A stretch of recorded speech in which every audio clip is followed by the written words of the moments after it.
Hey, welcome back to another episode of the Mindshare Podcast. This show is sponsored by Kit's Keep in Touch Systems, a two-time international award-winning marketing suite for sales professionals. Along with REM Real Estate Magazine, Canada's premier monthly magazine for real estate professionals. Learn more about our sponsors by visiting my site, mindshare101.com. And while you're there, be sure to download your free copy of my book, The Ultimate Marketing Bundle, as well as learn more about our one-to-one coaching and keynote speaking. Today's episode is number 237. He is a heart surgeon without a blade. He does not start outside with what you need to do. He starts inside with who you are. In a world that is disconnected, he is revolutionizing how individuals, leaders, and entrepreneurs deeply connect with their authentic selves to achieve the best version of themselves. His belief is that everyone's story is as important as his own and is what makes him one of the most accessible, relatable, and authentic individuals you will ever meet. As a human behavior and performance coach, speaker, and business strategist, he disrupts the normative approach on how to create sustainable growth and lasting change personally and professionally. Joining me on this episode of the Mindshare Podcast is business strategist Brian Bogert. Brian, welcome to the Mindshare Podcast. Dude, you've got like an announcer's voice on your podcast. It's like you go into a different cadence, different delivery. I feel like I'm being moved by the vibration. It's beautiful, bro. I'm happy to be here. Buddy, listen, man, I'll tell you, I got to go right back to that same feeling when I spoke to you and first met you back in Dallas. And I went, dude, who's this guy? Right? Just taking over the room, making sure that everybody knows what's going on, but being able to obviously lend a ton of value. And that's, I mean, amongst the many reasons, one of the reasons I'm super pumped to have you on the show today. So thank you for making the time, man. Dude, it's my pleasure. I've enjoyed all of our interactions, and I love being around good humans who are making impact on other people. So this is going to be fun, dude. Well, man, listen, I'll tell you this. I know for anybody that hasn't yet, make sure that you check this guy out on Insta. Actually, Brian, what's and I've obviously got you on there, but what is it, Bogert Brian? It's at Bogert Brian, Bogert, Brian with an I. Yep. All right, cool. So here, I'm just going to put this up. Like, how come you didn't pick Brian Bogert? I was like, well, I was a late adopter and somebody else cool got that, but they don't seem to have a big profile anyway. So I went with Bogert Brian, and it works out great. Dude, I tried to get Mindshare 101. That was gone. Somebody actually took it, and the only photo they ever put up was one of my workbooks that they got from a conference. How tight is that? Right? So I had to take David Greenspan 101 because David Greenspan wasn't available anymore. Now, fast forward when YouTube came out with the whole like @ symbol, I got David Greenspan. Oh, yeah. Nice. And then like 2 days before going to Jamaica, about a week and a half ago, 2 weeks ago, was probably 3 weeks ago, we actually lost the whole YouTube channel. One of the biggest disappointments wasn't the hundreds of videos over 7 years and the followers and the views. It was the fact that I lost the @ David Greenspan, the legit on YouTube, but we ended up getting it back. So, dude, mindset is everything. We ended up getting the show back, or the channel back. It was just absolutely amazing. Oh man, so that's rough. That can be really difficult, especially when these are on platforms that we don't have any control over, right? Dude, and then not having anybody to communicate with, it makes it tough. But no, I was just saying though, for everybody, make sure you check this guy out. Follow him on Instagram. The handle's right up here on the screen as well for those of you that are live with us. But Brian, you and I had met. We met back in Dallas. We started talking, and over the course of a few hours, getting into good conversation, you looked at me and meant, man, what's wrong? And I kind of looked at you, and all I could think in my head is like, I just met this guy. How the hell does he know something's wrong? And that hit home for me because I had just suffered a concussion. And for anybody on this show or listening and that knows me, there's no fear of being in front of the room. There's no fear in speaking up, but I was not myself. You saw it like in a heartbeat, didn't even know me from a hole in the wall. How did you know? And moreover, why did you even care? You know what? I've never been asked that in that way before so directly. That kind of gave me chills down my spine. I was like, what is that? Like, did I fuck something up? No, I'm kidding. No, dude, it was very refreshing. How did I know? I wish I could give you a really good answer for that. I've surrendered to the fact that I seem to have an ability to see things in people that don't necessarily make sense. I denied that for a big part of my life, and I shut it down. And I told myself that it was all crazy. But as I've leaned into the coaching element of what I do and really being able to help develop people and move through that over the last 8 to 10 years, I've realized how much a gift it really is, because it is one of the things that, I've not met many people who feel seen and understood and deeply connected all the time, right? In fact, most people feel exactly opposite.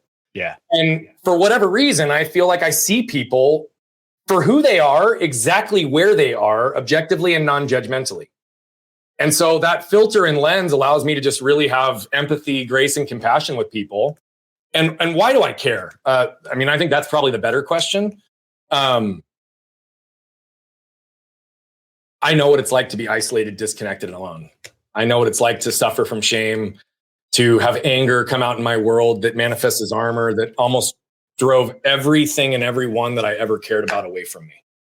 Right. I've done a lot of deep internal work, and obviously we'll unpack certain portions of my story today, but yes, we will. I've been a practitioner of pain for a very, very long time.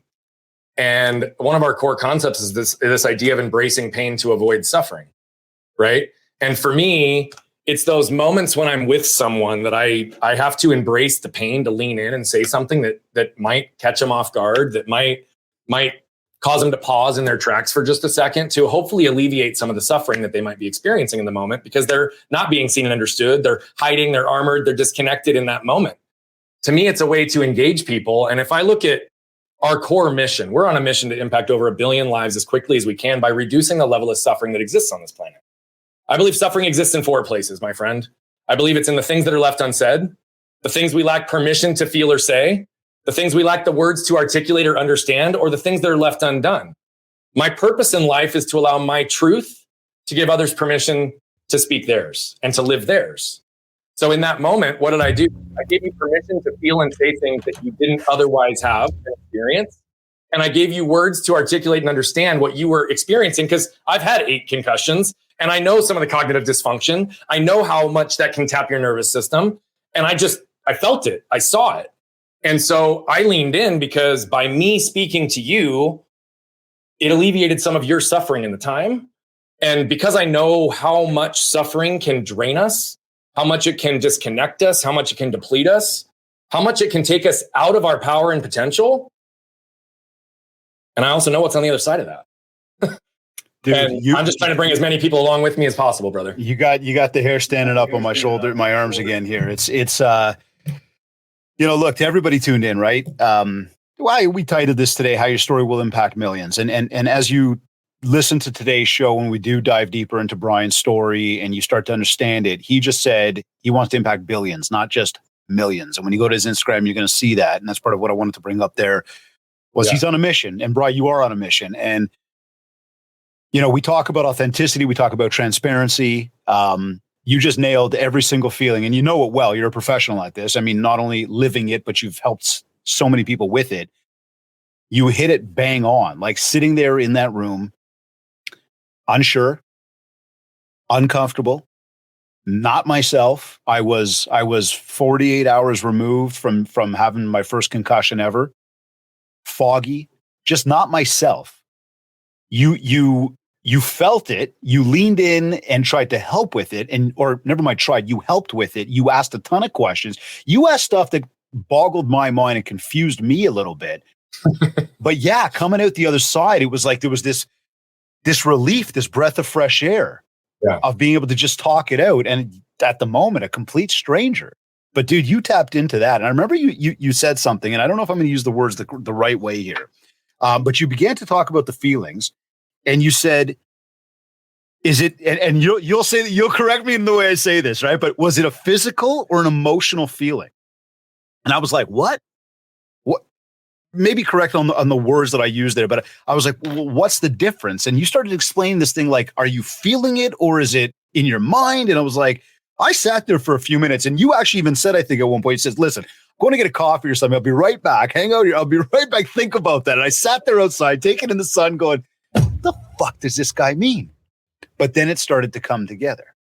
Yeah. I genuinely believe, and I don't remember exactly the words I said to you. I'm one of those that sometimes even in a coaching session, someone will be like, can you repeat that? And I'm like, no, I can't. What did I say? Not the way it was supposed to the time I did. But But the concept that I was talking about with you in that moment is one that I believe deeply in, right? So I at least directionally know where I was going with that. Yeah.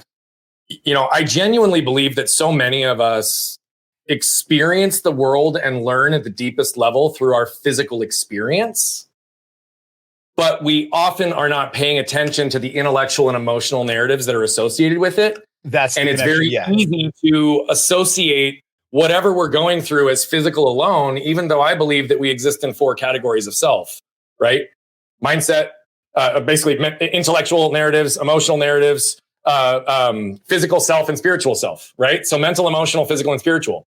Those are the 4 categories that make all of us. And by the way, they are all interdependent on each other, but we often don't pay attention to it. And many of us who've operated in a high level of performance have learned how to live largely intellectually, right? So one of the questions I asked you is I was like, what are you feeling right now? Yeah. And you couldn't really describe it at first. And then you went on, I don't remember the words, but it was around this, and correct me if it's wrong, but it was something around it's like, man, I just feel like heavy. I feel like this fog. I feel like I'm not myself. My head is spinning, but I also can't seem to calm down. You just were all over the place. And I said, okay, calm down. Physiologically, what's happening in your body? And you were like, what are you talking about? Yeah. That's exactly literally what's happening in your body. What's happening to your heart rate right now? What's happening to your respiration? What's happening to your blood pressure? What's happening to the tightness in your muscles? Get in your body, because your body will always point you what's important if you're paying attention. Right. And particularly on the tail end of a physical injury, here's the truth. And I'll just bring the first part of my story into this because I think it's really important. I experienced the world largely through physical elements alone for 20 to 25 years of my life. See, when I was a kid, I was run over by a truck and my left arm was completely severed from my body. It was reattached. I had 24 surgeries, years of adversity. And, a few things happened in that experience. One, I came out of the hospital and I've got a teddy bear in between my arm because the humerus had to heal at 90 degrees out in front of me. So inevitably I'd get asked all the time, what happened to you? Right? Because this was months that I was in this sling. And most people were expecting me to be like, man, I was racing my brother down the street on our bikes and I crashed, but I beat him, right? Or man, I flew off the jungle gym. But what would I do? I'd look at them deadpan in the eye and I'd say I was run over by a truck and my left arm was, because that was my truth. Now, after I got used to seeing them pick their jaws up off the floor, the next thing that would happen is they would pause and they'd turn to my parents for validation, which told me what? They didn't believe my story. They didn't believe my truth. They needed it to be validated from an external source. So I remember vividly at age 7 and 8, starting to believe intellectually that the world wasn't going to believe my truth, because even when I present it real time, it always requires another level of validation. And then those same people, brother, would start to view me through their lens of what they'd be capable of in my situation, immediately telling me all the things I was and wasn't going to be able to do for the rest of my life. And though I didn't have these words back then, the feeling is still what I associate with the words I use now, which was fuck that. Right? I'm not going to be contained. I'm not going to be limited by someone else. But I was told at that time, you really need a good mindset.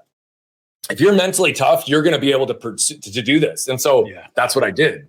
Right? What I didn't realize until years later was I really armored, hid myself, shut off in lots of ways. But my narrative was Brian's good, Brian's strong, Brian's capable, Brian can do anything himself. And then the world added, and he'll ask for help if he needs it. But I didn't have the courage or the vulnerability in many situations to actually do that. And I'll save bits of the story for other pieces if it's relevant. But what I'll say, go for it. But what I'll say is, and I really want to say this because I think this part's important. What I realized way later is that when I shut off physical pain because it exceeded my ability to cope, I also shut off mental pain, emotional pain, and spiritual pain for 20 to 25 years and didn't know it. So I'm living and existing in only one of the 4 categories of self. I've got a very strong mindset, but the mindset isn't contemplating all the other variables. So I was largely disconnected. I was riddled by shame, right? I was consistently in seek of human connection, but I didn't have a healthy model to get there. So that's what I've spent a lot of my life now unpacking. But it took me a long time to realize that I wasn't feeling anything, right? And I couldn't identify emotion. I couldn't tell you what was going on physiologically because I had Fort Knox at my neck and I lived up here. But I also didn't allow myself to feel so that I could heal. And that's really where it ended up going. Is that, and you've brought this up before, just as I follow on Instagram and I've obviously chatted with you, but unprocessed pain. That's the trash from the past, man. That's exactly what it is. right? I'm known often now as the garbage man because I help people identify and remove the trash from their past that shows up as their biggest problems in relationships, life, business, and health. And we've developed a method called the waste to wealth method with 5 pillars that are guaranteed for any individual or business to identify, remove, or transform the waste and generate as much wealth and growth opportunities as possible that will connect and convert. And the more I've done that, the more I've leaned in. That's it. But that's exactly it. It's the unprocessed, unpacked pain. By the way, it doesn't have to be physical. It could be how your dad looked at you when you were 4 and the associated intellectual and emotional narratives that you carry with that. It doesn't have to be a physical trauma, right? But think about at age 7 when I told you I did not feel seen. I did not feel connected, right? Which meant I did not feel protected and I did not feel safe. So what did I do? I armored up to protect myself. And then carried that with you throughout the next number of years, which obviously has I don't want to use the word negative impact because there could be some positive impacts that come out of it. There's a lot of good that came from it, but huge. That's what I mean. Like there's got to be a lot of negative that comes out of it as well because we're too guarded. We're not sharing enough. We're not putting it out there. And so that's exactly right. And so that's what I ultimately realized. But think about how many people don't feel safe, don't feel protected. They don't feel seen and understood. Their truth isn't accepted. They constantly are misunderstood and they don't feel connected. So then it comes down to the core of the human experience, right? I believe we all want those 4 things. We all want to feel safe. We all want to feel protected. We all want to feel seen and understood. And we all want to feel connected. Here's the reality. These 2 are the ones we want the most, and they don't happen unless these 2 do. Right. Okay. So what happens when we walk into an environment and we don't feel safe, we don't feel seen, we don't feel protected? It was you in that room in Dallas, right? We put our armor up to protect ourselves. Now I want you to imagine, again, I'm the garbage man, so I use a lot of trash analogies. You know those 35-gallon black trash bags for the outside trash cans? Hold one up in front of you. Just imagine you've unfolded it. It's flat. You've got it now in front of you. That's your armor. That's your trash. Right. Okay. Now I want you to tell me, how could you expect to connect with your wife, your mother, your clients, your prospective clients, your community, the people that you're leading, the people that you want to lead? How could they know who you are, what you want, your boundaries, what you're willing to stand for, what you're not willing to stand for, your heart, your intent, your desires, all of who you are delivered through an opaque force field? And how could you expect that they're going to properly perceive that? Because they probably are also carrying their own armor that's going to further dilute that message. Right. The second we protect ourselves, we disconnect ourselves and guarantee that the 2 things we want most, we won't ever get. But instead, most people learn how to receive love, validation, and connection through performance. If I do this, they'll love me. If I do that, I'll get the attention. I might just get the approval from my parents that I've always been seeking, but I'm never going to get. Like that's the pattern that we start chasing. And it all is because we're hiding behind that proverbial armor. You know, it's interesting. I'm watching a show right now called Designated Survivor. And I think it's been out for a few years. Kiefer Sutherland, becomes the president, whatever. Anyhow, one of the episodes, and this is like my late night, like 11:30 p.m. watch once I'm ready to like veg for my hour, right? It ends up watching me anyways, but whatever. Last night there was an episode and one of the new staff members in there is talking about something that happened to him when he was 10 years old. And it was amazing how he keeps coming back to this story, this event that had happened when he was 10. Yeah. And how what they're really saying to you is that's why the guy that you're watching, the character obviously in a show, but that's why the character is who he is because of what happened back then. So then what happens is my mind naturally starts going back to these events of like when we're kids and things that have stuck with us, things that have impacted us and who we are and the decisions we make and how we do. And I've talked about this before. It's like, anybody who, when you had your first love or your first date and all of a sudden you broke up and you were heartbroken, you went all emotional and you sit there 10, 20, 30 years later looking back going, I can't believe I cared as much. But even that set the stage for what the next relationship looked like. Bingo. So for everything you're talking about, Brian, man, this took some time because this didn't come to me that day you and I were talking. Yeah. This came to me through learning from you now since we spoke. And then obviously the conversations we've had, but just even following the content and going, I get it. I get it. So as you say that now, let's take this as an action item for anybody tuned in and go, okay, so you're listening to this right now. We're talking about some of the things that you might be carrying with you that maybe you're not even conscious of from back whenever that are potentially impacting who you are, what you do, how you go about now. Yep. How could anybody, just in this moment of the show, how could anybody truly dig deep right now to figure that out? Is it to figure out what's impacting them daily? Because maybe some people are waking up and going to bed and going, I got no problems. There's nothing wrong. I don't have. Yeah. We all got something, right? We all do. Right? Like and here's the reality. I have people ask me all the time. They're like, how do I know if I even have trash from my past? Right. That's what I'm saying. Right. Here's the reality. I've never met a human being who doesn't. And so I'm waiting for someone to actually show up and not have any, because then I could be like, wow, I now have an example. I've not met somebody yet. And by the way, I'm very good friends with some of the world's highest performers. I've coached and worked with some of the highest level people on the planet. We're talking multimillionaires and billionaires in many cases, and they've got more trash than most of us do. Okay? So that's what I really want to say. So if anybody's doubting if you have trash, I'm going to ask you a question. And as I ask you this question, if you feel anything, you have trash. Now, I know that David jumped out real quick because there's been some connection stuff. So I'll keep going, but I want to make sure that he also understands and hears this question. But awareness is the very first step. And so I said I was going to pause because I wanted you to hear the question as well, my friend. Yes. If you react to this, if you feel anything to this at all, I guarantee you have trash. Who was the last person that made you feel like garbage? Are you asking me the question? I'm just asking the question openly. If you want to play a game, we can jump in on this because we can give an example real time. Geez, man. I mean, it's funny. You could start. I guess I'd have to dig for a moment on that, because I think that this is the perfect conversation, right? Because I might go, I don't know if anybody made me feel like trash. Maybe I've got my guard up so much that I'm like, I don't allow that to happen. Or as I start to sense it happening, and I don't know, but maybe I go the other way. Maybe I change the conversation. Maybe I get combative. I'd have to stop and pause for a real moment here to say, like, who, but then again, I could tell you, like, it could have been that person on the road that cut me off that gave two shits about who I was. And not that I'm more special than them, but they acted like they were more special than me, let's say. Who knows? It could be little things like that. It's all those things. I've yet to meet a person that when they actually sat with it for a second doesn't come up with an answer, right? Well, and that's what I mean. As my mind starts to wheel, I'm the person who made me feel like trash, and they're taking ownership out of the gate, which is cool.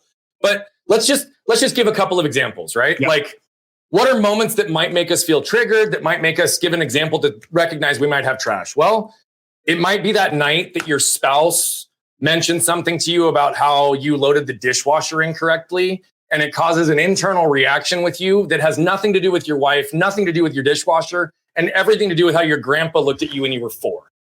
Okay? It's those moments. My wife used to ask me a question like this. Hey, honey, what do you want to do with the kids this weekend? But my shame filter would cause me to hear it this way. Hey, honey, you've not done enough to be a good husband and father here recently. So what are you going to do to make up for it this weekend?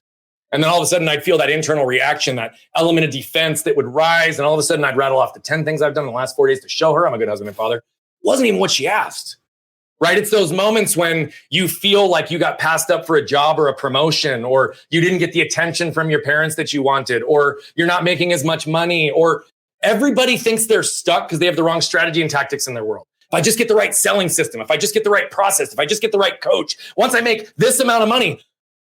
But by the way, strategy and tactics never are the reason people are stuck. They're critically important for leveraging and scaling our lives and businesses. Critically important, but they're never what keeps us stuck. 100% of the time, you are stuck because of the trash from your past that's not been unpacked and not been processed. Now, I have to give a caveat before we say anything further about trash. Yeah. The trash from your past is not your fault. It just becomes your responsibility once you become aware of it, or you start burying others in yours. But the reality of it is this generationally patterned. This is inherited, right? A lot of my triggers, a lot of my reactions, a lot of my patterns around shame and anger were actually inherited from my parents.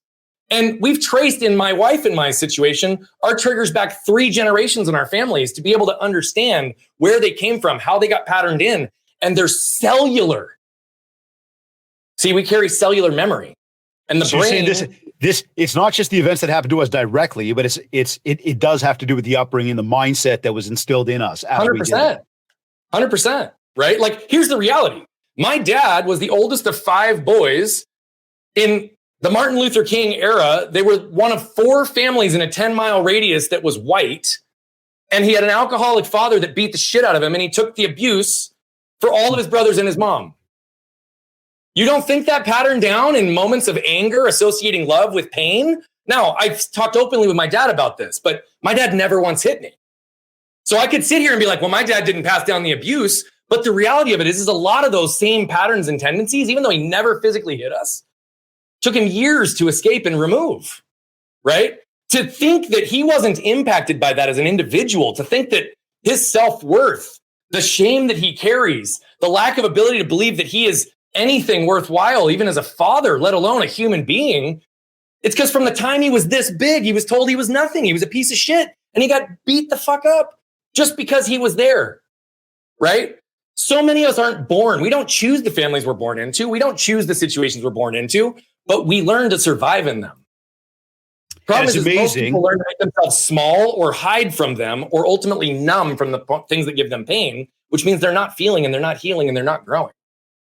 And it's amazing because as you grow in age, there are moments in life where you almost look and go, wait a second.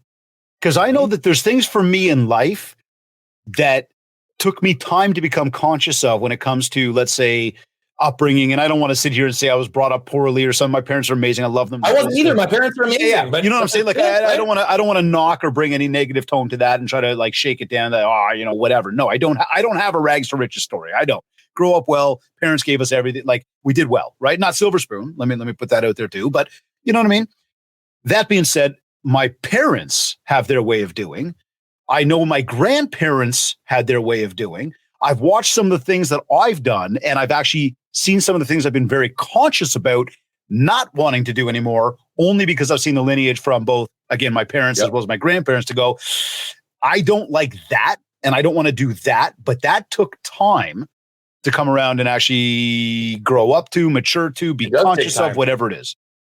It does take time. And those unconscious patterns, and again, I'm not going to say this was your situation, but if one sibling was favored over the other, if there were multiple kids and the oldest ultimately had to raise their siblings or be a part of it, like you learned for the first time to get love, validation, and connection when you stepped onto an athletic field because it was the only place that you got praised for anything, right? Elements of control and you should do this, you shouldn't do that, you should want this, you shouldn't want that. Should's a shame-based word. It implies that whoever you are, whatever you're doing, it's not good enough.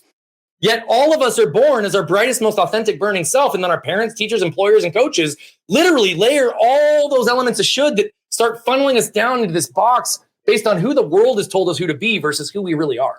Okay, I got to ask you a question right there because you and I are both coaches in terms of like performance for professionals. I also coach baseball. I also coach hockey. And as you say that, I start to think to myself, do I use the word should? Now, somebody years ago caught me on the word but. Mm-hmm. Years ago. And I remembered that. And I do everything I can to try not to use it in the wrong context. Then Brad Lee's on the show like a few weeks ago. And I used the word, he goes, what'd you say? And all of a sudden he caught me on the word but and went, shit, right? Like I used it. Is should one of those words? Yeah. I'm actually on a mission to remove the word should from our language. Oh, so tell me more, bro. This is interesting because I've got to start being conscious of that with my kids. I mean, should's a shame-based word. I mean, here's reality. How many people wake up in the morning and they're like, man, I should have gotten up earlier today. Holy shit. Man, I should have worked out more. Man, I should have eaten less. You're shaming and blaming yourself and immediately putting yourself into the lowest frequency energy that exists, right? I believe that there is not a situation that we use the word should that we couldn't replace it with the words could or would. What could you do differently? What would you have done differently? What could you do to learn more? What would you have done had you known this? But should implies that whatever it is, whoever you are, it's not good enough. And oh, by the way, that's based on an external fucking lens, not your own belief system. Wow. So how many of us grew up in that situation, which is like, again, I grew up in a household, loved my parents, but there was a right and a wrong way to do everything. Okay. Yeah, I got you. Right? So what does that mean? Well, my parents are very OCD. They're very structured. They're very good with their things. Now, Ashley and I, when we start living together, I would sometimes just give advice, be like, hey, have you ever considered doing it this way? Because to me, there was a right and a wrong way to do everything because that was my lens and my view and my belief, when in reality, what she was doing was just fine, but I was immediately shaming and blaming her, even though that wasn't the message. It's the approach that's taken towards and it comes that across as control, right? And all of a sudden, she's like, wait, why can't I load the dishwasher the way I want to load the dishwasher? Right? I mean, simple things. Right. It's those moments when you see a leader running a business and they're like, man, my teams just don't get it. They just can't seem to grow our business. And it's like 99% of the time, they're the fucking problem anyway, is the leader who's setting the tone and they're not giving their space, their the autonomy, the emotional safety to exist in the space. And in fact, most workplaces are filled with toxic shame. Almost all of them. They're not focused on humanity. They're focused on profits over people. They're focused on what over who. And I just flip that on its head. And I say people before profits always, who before what always. Because when we can keep that centered and realize that everything we do involves people, if that's the one thing everybody on this planet studied and mastered was people, human behavior, how do we interact, the human experience that I outlined for you, how to become a protector and a connector, how to facilitate spaces for people to be safe and seen, to show empathy and compassion. Because here's the reality. I had somebody on my show not long ago. He's worth $250 million. At 40 years old, he woke up multimillionaire, realizing he was as empty as his 15,000 square foot house. Wow. Right? Money doesn't solve those problems. Don't feel sorry for the rich guy. They can buy a fucking Lamborghini. But the dude, reality this is like ridiculously powerful. This is good. This is bringing even more light to that message of trash, Bri, around this right now, because you're nailing it. Like, and I know you know it. You've been preaching it for some time and teaching on it. I love the message here, though, because it goes so much further than just telling your story. We're talking about human interaction. We're talking about the way we communicate, the way we interact with each other, and everything we do with each other is going to set the tone for both of us in that next step we put in front of our step. Bingo. Right? That's like exactly that's literally what's coming down right now. This is a paradigm shift in a massive level right here. And everybody tuned in, again, recognize this, is that, again, when you do sit down and you do say things, do things the way you do it, you might mean it one way. The way you mean it doesn't necessarily mean that's the way somebody understood it. The world will never judge you based on your intent. They will always judge you based on your actions, right? And here's the reality. Our actions can be delivered with a solid intent, but if it's being delivered through our own armor or being received through someone else's armor, again, it's diluted. It's not the real message. How many people walk around and are like, man, my spouse just never seems to understand what I'm saying. My boss never seems to get me. My kids, they never seem to understand. Like, all these times when people are feeling like they aren't understood, when their intent isn't understood, when they're being judged, criticized, and shamed for what they're doing that doesn't align with their own personal view of self, every time that happens, it's because of trash from your past. And so the reality of it is, again, I say the biggest thing that we have to focus on is it's not your fault. The 5 pillars that we run through, I can hit on a couple of them, but awareness is the very first step. But this is not becoming more aware of all the ways that you should be judging yourself, which is what most people do when they go through the self-awareness game, right? They literally go to therapy and unpack why, and then perpetually exist in that never-ending question of why, is feeling more and more sorry for why I still exist this way versus understanding what to do about it. I heard your story after we had connected, after we had spent probably a day and a half together. Then you shared the story somehow, and it wasn't just to me, it was to many. I then saw the video that you put up. This was a few months ago now, probably, but you took us to the parking lot. Yeah. Dude, I was floored. Like, I was sitting there. I think I watched it a couple times in a row. I sat there thinking, like, I've spoken to this guy. He's got the strength of many under him. Like, he's got this amazing mindset. And to think about what happened that day, and then to look at, you going back there and telling the story, and then the firsthand about your mom. And I sit here again right now freaking out about the whole thing. Yeah, I'm getting goosebumps as you describe it. Yeah. And we talk about, like, leveraging that, how that can put up all the guards in the world, can make us feel many different ways, and many of them are not the way we want to. You've taken that entire thing and turned it around through vulnerability, through sharing the story, through learning and empowerment. And again, that mission to help billions of people, it's powerful. Thank you. I mean, I believe that true strength hides behind vulnerability. And what's really funny is being vulnerable is actually one of the most freeing things for us, but it's one of the things that we're most afraid of, because so often the world gives us feedback and narratives that being vulnerable isn't okay. I mean, we even see it. It's like, show up with a smile on, don't feel emotions, move fast, right? Like, you can't get derailed by life. Like, that's literally the narrative, when in reality, if we just gave someone the space to process and understand what's happening, then they're existing in that space for minutes and moments, not weeks, months, and years. What if I feel I don't have a story, though? What if I'm like vulnerable? Vulnerable about what? Everyone has a story. And that's what I always have to say about my story, because I didn't say it after I told it today, but it's so fucking important. The number of times I've told my story and then the reaction is like, oh, well, my trauma's not as big of a deal as yours, or my story doesn't even come close to comparing to yours. Yes, I have a unique story, but every single one of you listening to this right now has your own unique story.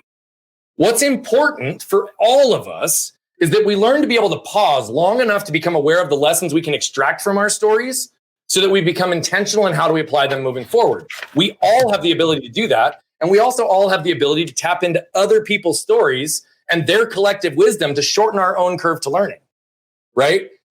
We've heard you can hire a coach so that you don't have to pay the dummy tax of all the mistakes that get made, right? You see someone that's where you want to be, and all of a sudden you want to be there. You're going to go shorten your curve to launch by hiring that person to help you, right? But the reality of it is that, yeah, true strength hides behind vulnerability. And we're so freaking afraid to just own all of who we are when, ironically, it's the easiest thing to do.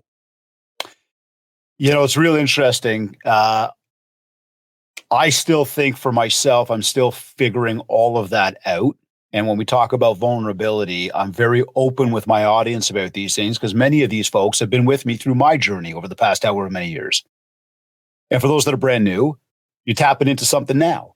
Where we are tomorrow or in a month or in a year from now, my only hope and my only, the focus is we continue to grow and we grow for the positive.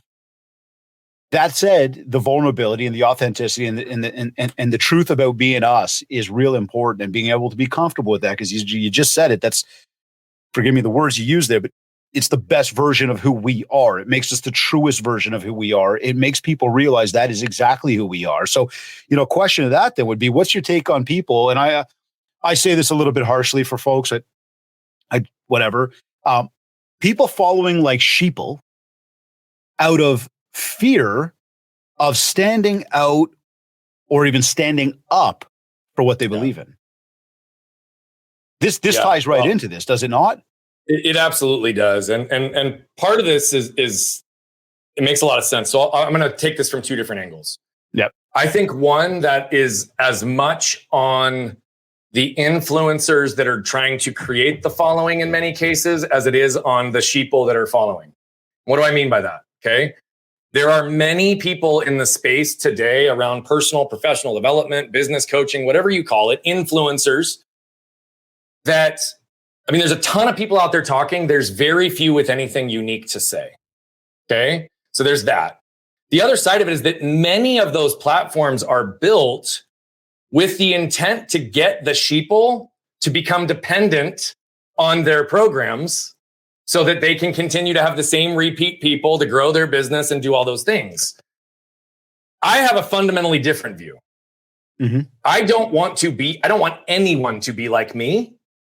I view my job as guiding them to find the best version of who they are, to make as much money as they're capable of making, in living in their power and potential, in living their life on their terms.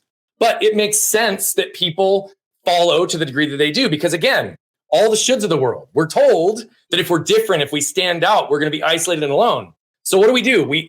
All of those trigger points and trash create intellectual and emotional narratives with which we then further seek to validate through proof, information, and the types of people that we're around for the rest of our lives, putting us into scenarios where, oh, by the way, you look at anything in this world today. I don't care if it's politics or business or religion, or everything is so fucking polarized because people are living in the black and the white, right? Because if I'm over here and I have all these people on this side that have my shared belief, then I'm okay. But if I'm over here, then I'm okay. But the reality of it is there's such a divide between typically both sides that all there is arguing.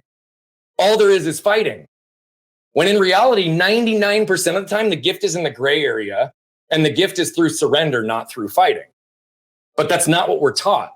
And we've actually outgrown our evolutionary need for survival, because 100 years ago, you cut your leg, you could fucking die.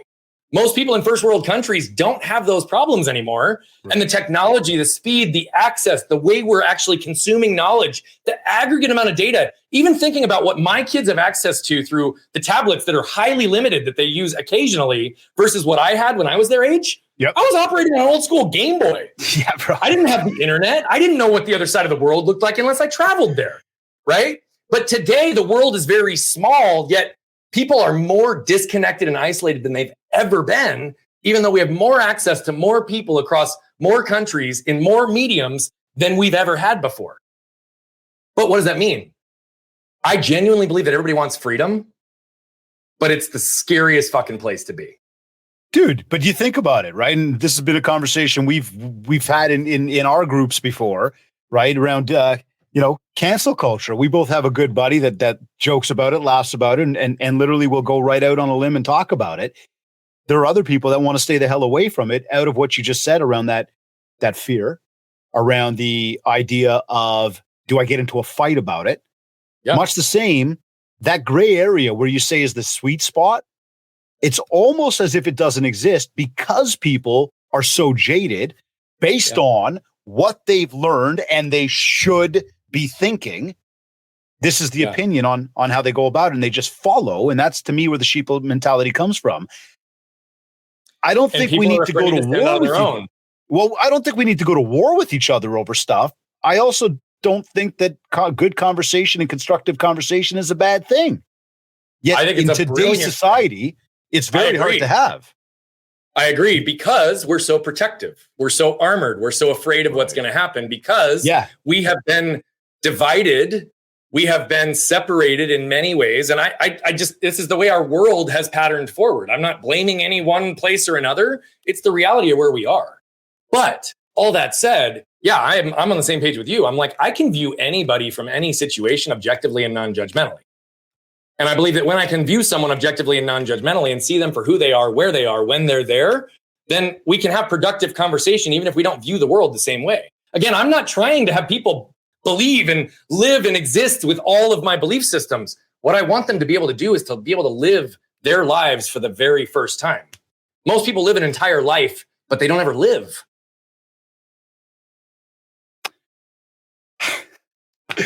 It's such a different conversation today in terms of digging deep for individuals. Cause in a professional landscape, we help people very much the same from a mindset, a work-life balance, more profitability, a better relationship at home. It's really trying to achieve what is it that you want in your own mind as a next level in life. Yep. Part of that is why you want it. What are we going to do to get there? Yep. And oftentimes a lot of people are jaded to what other people think they should want or should be. We talk about, why do people want to make so much more money? Because they care too much about what other people might think in terms of the car they drive, the house they live in, the clothes they wear, the vacation spot they go to. We hear this. What car, what amount of money, bro? Dude. Again, what's overdue? Listen, as coach in sports, right? We've got single A, double A, triple A. Joshua happens to play double A ball and double A hockey. As the head coach of the baseball team, could I have registered to take my team to triple A this year? Sure. But the A is just an extra A. It's a status symbol for people. I said to the team, I want W's, not A's. The W's are going to raise the level of confidence in our team, and that's going to help them have more success. And when we do that, they're going to be happier people. And did we not accomplish what we wanted? Yeah. But here's the reality too. Like, we are built in a competitive environment and society in just about every way. From the time that we're little, we're being ranked. We're being, we've got different levels. I mean, I think back to my wife and her example, right? She was so adamant when she was in high school as to how important it would be for her to be the number one graduating student in her class. And so she took all the AP classes and all the everything. She graduated like a 4.65 GPA, but she was like number 4 in her class. Mm. And she carried that weight for years because to her, that was a failure. She wasn't number 1. Oh, she was 17. She just ran in to tell me she was 17. Damn, girl, I wish you would have gotten better. I'm number 4. I thought better of you. But the fucking point is, it doesn't really matter, right? Like, in the scheme of her life, what does the ranking in high school really do for her? The top 50 to 100 are going to get into any college they want anyway, as long as their test scores are in line. But yet we force rank it. And we're constantly comparing ourselves against everyone else versus comparing ourselves against the prior version of who we were, right? Like, so many people can't acknowledge and accept the progress they've made in their own lives because they perpetually feel like they're still not good enough. They're still not where they want to be. Where are you right fucking now? Like, I've got this saying, be where my feet are. If I can look down and I can maintain presence, by the way, that's also the gift. The gift for every one of you that you can give the entire world is your presence. Pay attention to what's right in front of you. You know, it's interesting the way you say that. Oh, I love that line. The gift you can give the world. Yesterday, two things. One, today's Wednesday. Monday, my daughter brings home her report card. Fucking straight A's. Beautiful. Hell yeah. I love it. Straight, like just blown away. I never did that. I was never able to achieve that. Or maybe I just didn't apply myself enough. Whatever. Okay. I probably could have gone to class more too, but that's another day. So she comes home straight A's. Consciously, you did the best you could at the time, bro. Like, yeah. Consciously, I will say to you, consciously, I made sure not to over bloat the situation, emphasize the straight A's. Why? Because my son was in the room and we hadn't got his report card yet. So what was important was his is going to come, and he's a bright boy. Lot of A's, lot of B's, ABs. I'm still super happy. Yeah. Now, had I gone off like crazy for my daughter about straight A's, then he comes home with B's. This is exactly what we're talking about. How does that position his mindset? Where does that put him in terms of what he's accomplished? Realistically. Have you read the book Mindset by Carol Dweck? No. Okay, read that book and go to page 157. 157 has a breakdown of the language that coaches, employers, and parents use that condition either a fixed mindset or a growth mindset. A fixed mindset is the concept that you're born with everything you're ever going to have, and you're going to be consistently judged based on that for the rest of your life. A growth mindset is you're born with the starting point, and you get to add, develop, and refine your set of skills as you grow, right? But think about that even in the context of grades, because this is a perfect example, right? Yep. Your daughter could come home. Let's just call it a test for now. Like, let's not even call it the report card for a second. Yep. Let's say your daughter comes home and she aced a test, right? Now you could be like, oh my gosh, I am so proud of you. I can't believe you aced the test. That is unbelievable. Way to go. High five, right? But that's actually fixed mindset language, because what does that imply? That if she doesn't ace her test next time, right, what is she going to get in terms of accommodation? Okay. However, if you were to say, hey, you know what? I'm really proud of you because, yeah, you aced the test and that's a really big celebration. But what I'm really proud of is the amount of effort and time you put into studying, because you prepared yourself to ensure that no matter what the grade was, you were going to do the best you possibly could. And for that, I love you and I'm proud of you. Right? It's that artist that early on has a streak and their parents say, oh my gosh, you remind me of Picasso. Yeah. And then they stop doing art because if it can't consistently look like Picasso, then it's not going to be good, right? Versus, hey, I really love that you're exploring art and creativity and trying to find a way to express yourself. Some of the greatest minds in the world have been creative minds, and they express it through multiple different mediums. So I just really want to honor the fact that art is of interest to you, and let me know what I can help you do to further condition that interest.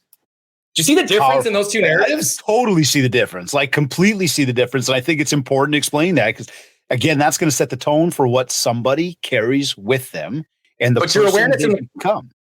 Hey? But the awareness that you had in the contrast and comparison, even between your two kids, that is a moment right there that can create a level of shame in a kid that's unconscious that will carry forward 25 years, right? Your son, and by the way, the same dynamic would happen with my brother and I. I was a straight A student without even having to try. He'd work his ass off and he'd get B's and C's. That's my daughter. She's like that. And I don't say that as anything other than it just was what it was, right? Like that doesn't mean anything one way or another. But for him, he was always stacking and comparing himself to his younger brother, who was actually in AP classes in many of the same grades that he was with his friends 2 years ahead of me, right? And what did that do for him? Well, I'm not good enough. I'm not as smart as my brother. I'm not this. I'm not that, right?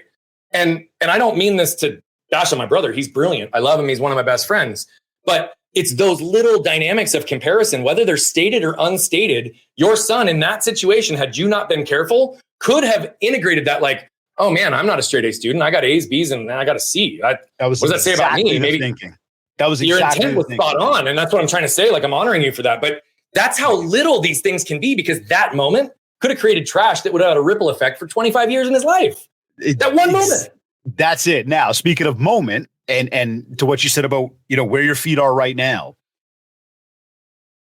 I'll share two things. One, we did our mastermind a few weeks ago, as you knew, we talked about it.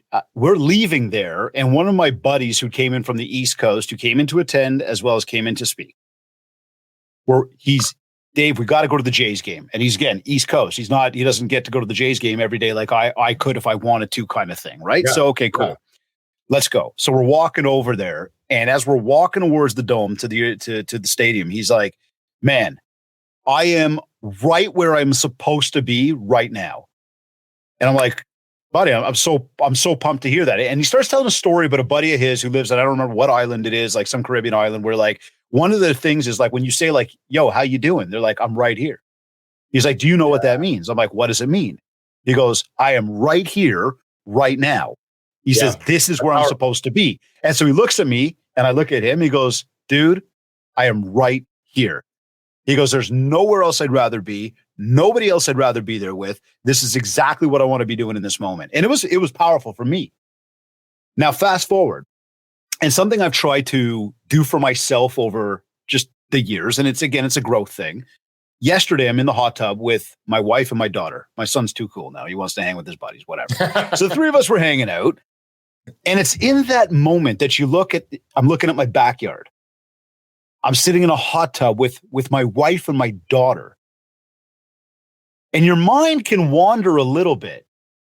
But then you got to bring yourself back and say, yo, look what you're doing right now. Like if you were a bird flying through the sky and you were looking down on that moment, you might sit there and go, man, I wish I could be doing that. Yeah. And I don't think enough of us take enough or there's not enough conscious thinking, conscious awareness to look at the moments that we get to live, especially those of us in North America who do have clean drinking water, a roof over our head, cars and everything else, and get to be on podcasts and the internet, smartphones, you name it. I don't think we all take enough of those moments to look at the moment and be in the moment. I 100% agree with you. And here's the reality. It's because our world conditions us to do, right? I couldn't sit still. I had to be doing things. I had to be growing stuff. I had to be adding more stress to my plate. I can tell you, I have missed so many moments in my life. Right. But one of the most profound shifts that I've made is this concept of presence. And by the way, it is the ultimate surrender in life. It's the ultimate surrender. Because if you can accept that whatever's supposed to happen, wherever you're supposed to be, whatever's going to happen on the other side of this is all about where I am in this particular moment, then if my mind is thinking into the future, or my feelings are existing and hurting in the past, or I'm perseverating in any capacity, anything that's taking me away from this moment, then I'm actually not utilizing what the gift is that's being given to me right now, right? How many times was I on my phone and distracted, and my kids, when they were really little, would be like, hey, Dad, right? I'm never going to get those moments back. That's right. I'm never going to get those moments back, but I can create as many of them now as possible. And what I also realize, and this is just the truth, you asked me early in the show, how did you see it? And why did you care? Yeah. And my answer was also about presence. Because the reality of it is if I'm in this moment, I wasn't with my wife. I wasn't with my kids. I wasn't with any of my clients. I was with you. Yeah. So I could I could feel that at that moment. Else, but I wasn't. I was right there. I can look down and calibrate right ahead of me with you right now. Yeah, I've got an intern here in our office. My wife has come in and out a handful of times. But guess what? I'm conscious of the shift around it, but I'm with you right now. Yeah. Right? Like I'm nowhere else. I'm not looking at my phone. I'm not looking down at my email. And if we're really honest with ourselves, how often are the people that we love, that we admire, that we are wanting to be around, how many of them aren't actually present with us? Or how many of them are desiring more actual presence from you? And then we wonder why we're disconnected. Well, somebody I heard this. I don't remember who said this. It might have even been like Brene Brown or something like that. But it was when you look down at that phone while you're doing something else with somebody else, you've just told the person that's with you in the moment that they are not as important. And so I'll amplify that by saying when it's your spouse and or your children, you have just told them they are not as important. Yeah. And that's just something that sticks with me. Because again, this comes right back to the shifting, the shaping, the programming of their minds around what I think or what I feel, maybe how they should act later on down the road. That's right. That's right. exactly right. I'll bring you into a vulnerable moment just to even say that presence can be in any given moment, but it can also be just about state and season of life, right? We burned everything to the ground last year because we realized how out of alignment we were. And there were some things that happened. I shut down 3 businesses. And I've talked about this publicly. I don't have any shame or anything to protect from anybody ever again. So that's actually a really cool place because I get to just talk openly about stuff. January and February this year were the lowest revenue months I've ever had in 20 years as an entrepreneur. Just a couple months ago. Do we know why? Oh, I know all the reasons why, but okay, yeah, cool. I mean, Good. but the reality of it is it because of where it was at and what my focus was on and what we were rebuilding and where our flow was at. But the point is like that almost didn't even matter because what did matter was this.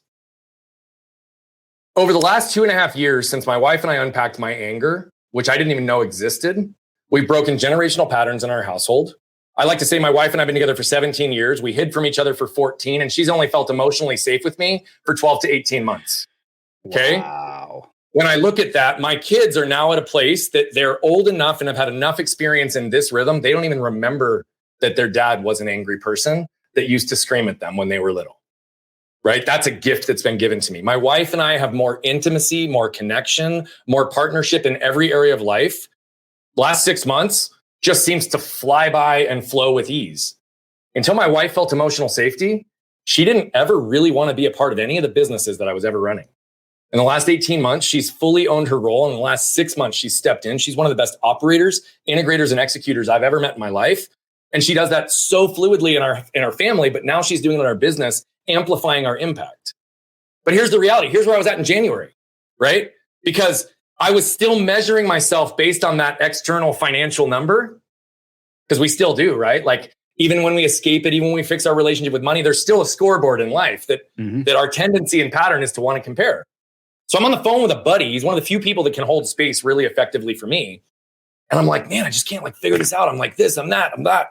Now his reflection to me was perfect. Something my wife had been telling me for 3 or 4 months, but didn't resonate from the way she said it. But for him, I received it. And basically what he said is, Brian, all I've heard you tell me is that the life that you've been working for the last decade to build, you're living in right now. The one factor that actually doesn't impact anything that you've just celebrated with your relationships, with your connection, with your fun, with your healing, with your where you're going, none of it has to do with money. Yet you're allowing that one factor to change your perception of where you're at in your life, when in reality, you're living exactly the life you want to be living. And the money is just a byproduct of time, which is the truth, right? Now, what was happening in that moment? I wasn't present in my life because I was stressed about the money and the fact that it wasn't flowing. And guess what? As soon as I cleared the interference on the trash from my past that had to do with my failed relationship with money, and I got clarity through that. Now, are all of our problems fixed? No. But March grew revenue, April grew on that, May grew on that, June grew on that. And we're very clear, and we're actually building a path that's going to change the trajectory of our business with something we're launching in August. So the reality of it is like, we know that was where we needed to be. And my wife and I also have surrendered to the fact that we've never felt financial strain in our business in the way that we did the last 6 months of last year. I wasn't sure I was going to make payroll in some moments. I wasn't sure that it was going to have this is all true, but I'd never as an entrepreneur ever experienced that. I've only ever experienced growth, right? Exponential top line growth. Cause I'm a growth guy. I've always been able to scale stuff. Now all of a sudden I'm sitting in a position where my world seemingly is shrinking, but it's not. The business and the financial elements where my life was expanding exponentially. And now I have space for the money to flow in, and it is, right? But I was not present in my life. I was focused on what money I had made in the past. I was focused on the amount of money I was going to make in the future, when in reality, money wasn't even my fucking problem. But I was making it my problem. Dude, this needs a to be continued right now. Time is what it is. And I know we both have other things that are scheduled in the day. I would love to get into conversation, and we won't do it now, but around universal law, around what we put out there and how it comes back. I can sit there and double down on what you just said around growth, around mindset, around money. I sit here going is this guy looking at me when I'm not looking or something? I'm telling you, dude, I've been there, done that, in some cases still there. And I have to give a nod to my wife. I am in a very similar boat as you, where so much of what I was doing and what I was trying to achieve was impacting the world around us, maybe not in the best way. And it's not that we fight. We've been very, very tight forever. But that opportunity to grow and have her and leverage her amazing talents by my side to help me get there, before I could do any of that, I had to figure out me. And I will sit here and say that's still an ongoing project, and I think it will be until the day that it will be till the day you die, brother. It will be till the day you die, for sure. And that's part of it. That being said, when we do take that and say, okay, money aside, let's be in this moment. Let's understand the impact we have. Let's understand that it's so much more about we need people. How can we impact people? How can I share with people? How can I be the truest version of myself for people? That's where we grow when we get to that next level. Bingo, brother. Right. How do you know it's been a successful day for you? Day's over. Well, I've got a routine that I do. I like how you laugh at that. I laugh just because, like, I don't view things through the lens of success and failure anymore. I just don't. I know that might sound crazy, but to answer the question for the nature of what it is and be pragmatic in it. Yep. I look at was the percentage of time I spent today in high frequency, positive emotion, flow, growth versus restriction, low frequency, or trigger moments, right?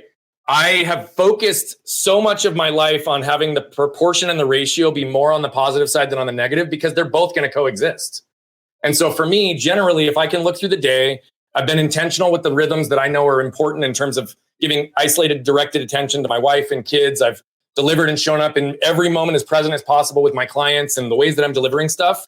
And I was able to move through moments of trigger in minutes and moments versus carrying it forward.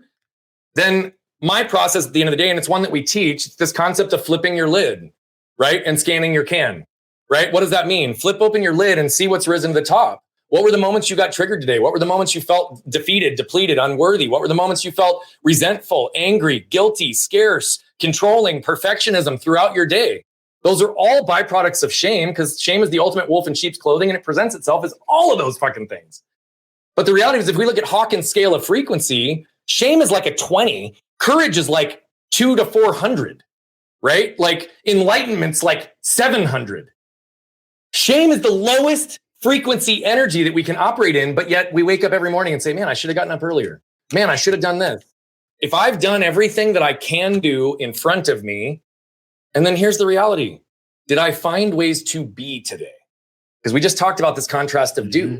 Mm-hmm. But here's what I've realized. It's not about how much I do, because the more I can be, the more I am. Ladies and gentlemen, we talked today about how your story will impact millions. And as you tuned in and you listen to Brian's story, you listen to what Brian is sharing with us today around how mindset is going to impact you and the world around you. Being vulnerable, being able to share, being able to be who you truly are is what's going to take you to your next level. Any final words that you want to give to anybody just before we sign off today? Yeah, I do. What I want to be really clear on around trash is that it's those same moments that the trash was developed that the treasure within you was as well. And often that trash and that treasure are in the same moments. And the treasure is most of the time formed by the trash pressure. So it's not that the trash is bad. It's that you need to learn to identify and remove what no longer serves you, eliminate or remove those pieces that don't, and learn how to transform that waste into wealth in all of the places that your treasure also exists. When you can do that, then you're living congruently with you. And I believe that the greatest amount of resistance and energy drain we experience is a misalignment in intellectual and emotional narratives, or in a misalignment or lack of congruence between who we are, what we want, and how we actually show up in the world. And so you are the solution. You are the gift. No one's coming to save you. Nobody's coming to save you. However, you have the ability every single day, if you choose, just like you take out the trash in your house every day or every other day, take out the trash that's been compiled inside. Then you don't carry it forward. a lot better life, and everyone's capable of it. Inspiring, motivating, powerful. Brian, thank you. Thank you for joining me on the show. Thank you. Absolutely awesome. You're either listening to this on one of your favorite podcast platforms, or maybe you went to my website, mindshare101.com. And while you're there, be sure to download your free copy of the Ultimate Marketing Bundle, our 31-page ebook, including your free 90-day social media content calendar to help you build more mindshare so that you get more market share. A reminder as well that if you want to talk about personalized one-to-one coaching, an in-person keynote talk for your upcoming event, and or ongoing virtual training, just get in touch with me. We'll set up a consultation call, learn more of what you're looking to achieve, and how we will help you do just that. Don't forget to leave a review of this podcast at www.ratethispodcast.com/mindshare101. Connect with me on Facebook at mindshare101 and on Instagram at David Greenspan 101. I want to thank Kids Keep in Touch Systems and REM Magazine for sponsoring the Mindshare podcast. Be sure to visit our site to learn more about what these powerful companies will do to help you grow your business. This has been another episode of the Mindshare podcast. Thank you for tuning in.